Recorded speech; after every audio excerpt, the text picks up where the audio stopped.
एबे समस्त को एमती एक मेसेज आसूची जो लिखा जाइए कि 3000 टंका पेंशन मिल तेरे जदि आपण को भी आसी आपण भी चाहते ये 3000 टंका पेंशन पायापाई केमी पाइपर जहाँ आम भिडियो जाना स्कीम विषय तेज ये रही प्रधानमंत्री श्रमयोगी मनधन पेंशन योजना केमी आपण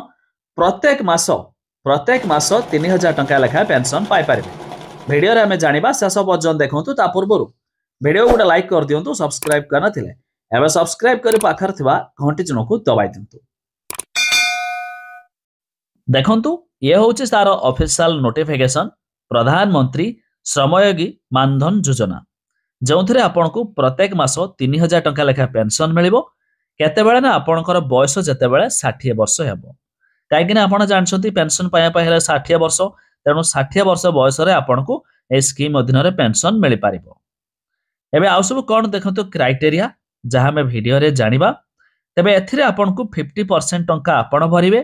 50% टंका सरकार मध्य भरिबे ता छडा आउ कोन रहिछि अपडेट हमें देखिदबा। एथिरे जो एज लिमिट रहिछि देखंतु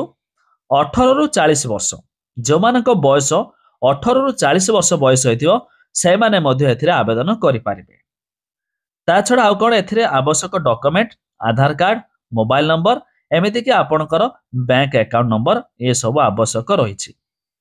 एबे देखंतु जो मानकर बयस 18 वर्ष होइथिबो तो सेमान को मंथली 55 टंका भरिबे तापरे जो माने 55 टंका सरकार भरिबे तो टोटाल पर आपण को मासिक 55 टंका लेखाय भरि चलिबे जतेबेले आपणकर 60 वर्ष होइजिबो सेतेबेले मंथली आपण 3000 टंका पाइबे। जहार बयस 20 वर्ष होइथिबो तो से 65 टंका प्रत्येक मास भरिबे जहार बयस 25 वर्ष 80 टंका लेखाएं भरिबे। लास्ट देखंतु जहार बयस 40 वर्ष से 200 टंका लेखाएं पर मंथ भरिबे सरकार 200 टंका भरिबे टोटाल 400 टंका लेखाएं मंथली भरिबे 60 वर्ष बयस रे पेंशन पाइबे। तो आपण फास्ट एथिरे आपण टंका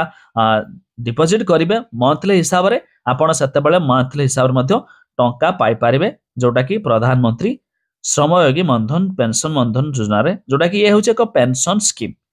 तेज अधिक जानापी आम वेबसाइट लिंक देछु डिस्क्रिप्शन रे चेक करि पारिबे।